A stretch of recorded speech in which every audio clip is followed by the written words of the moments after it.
গত নির্বাচনে যারা পরাজিত হয়েছিলেন তাদেরকে কনসোলেশন প্রাইজ, সান্ত্বনা পুরস্কার হিসাবে বিভিন্ন জায়গায় প্রশাসক হিসাবে নিয়োগ দেওয়া হচ্ছে। নির্বাচিত প্রতিনিধিদেরকে সরিয়ে দিয়ে অনির্বাচিত প্রশাসক ভবিষ্যতে বসানোর যে রাস্তাটা আছে সেই রাস্তাটাকে এখানে খোলা হলো। এখানে আমি দেখাবো এই অধ্যাদেশটিও, যে অধ্যাদেশটি এখন আইন হিসাবে পরিগণিত করার জন্য বিল আনা হয়েছে, সেটিও আসলে রাষ্ট্রপতি পারতেন না, তাকে দিয়ে পারানো হয়েছে জোর করে। সংবিধানের 59-1 অনুচ্ছেদ, সেখানে বলা হয়েছে আইন অনুযায়ী নির্বাচিত ব্যক্তিদের সমন্বয়ে গঠিত প্রতিষ্ঠানসমূহের উপরে প্রজাতন্ত্রের প্রত্যেক প্রশাসনিক একাংশের স্থানীয় শাসনের ভার প্রদান করা হইবে।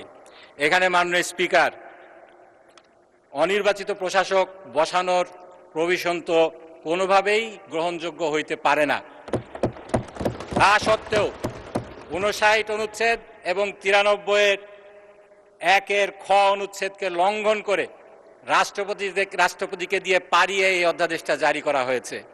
এই অধ্যাদেশটি কি কালারেবল লেজিসলেশন হবে না মাননীয় স্পিকার? এই অধ্যাদেশটি কি ভয়াডি অ্যাব ইনিশিও হবে না মাননীয় স্পিকার? এই অধ্যাদেশটি কি এখতিয়ার বহির্ভূত হয়নি মাননীয় স্পিকার?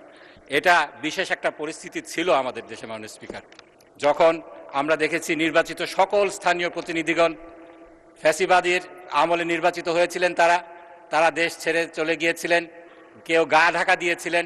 সেই পরিস্থিতিতে এই অধ্যাদেশটি জারি করা হয়েছে। এই অধ্যাদেশটি এই নির্বাচিত সরকারের জন্য আইন হিসাবে পরিণত করার কোনো দরকার ছিল না। তারপরেও আমরা দেখছি এটার উপরে একটি কেস রয়েছে, সেই কেসের রায়টাকেও ভায়োলেট করে স্থানীয় পরিষদ যেই প্রশাসকগুলা রয়েছে তাদেরকে নিয়োগ দেওয়া হচ্ছে। আমরা দেখছি মাননীয় স্পিকার, এখন যেটা করা হচ্ছে, গত নির্বাচনে যারা পরাজিত হয়েছিলেন তাদেরকে কনসোলেশন প্রাইজ, সান্ত্বনা পুরস্কার হিসাবে বিভিন্ন জায়গায় প্রশাসক হিসাবে নিয়োগ দেওয়া হচ্ছে। ঢাকা দক্ষিণ, ঢাকা উত্তর, চাঁপাইনবাবগঞ্জ, আর কয়টার কথা বলবো মাননীয় স্পিকার, ময়মনসিংহ, কুমিল্লা।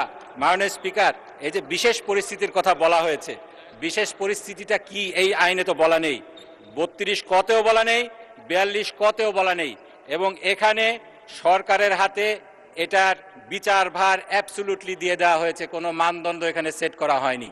এর মাধ্যমে আমরা যেটা আশঙ্কা করছি, এই আইনের আরবিট্রারি অ্যাপ্লিকেশন হবে নির্বাচিত প্রতিনিধিদেরকে সরিয়ে দিয়ে অনির্বাচিত প্রশাসক ভবিষ্যতে বসানোর যে রাস্তাটা আছে সেই রাস্তাটাকে এখানে খোলা হলো।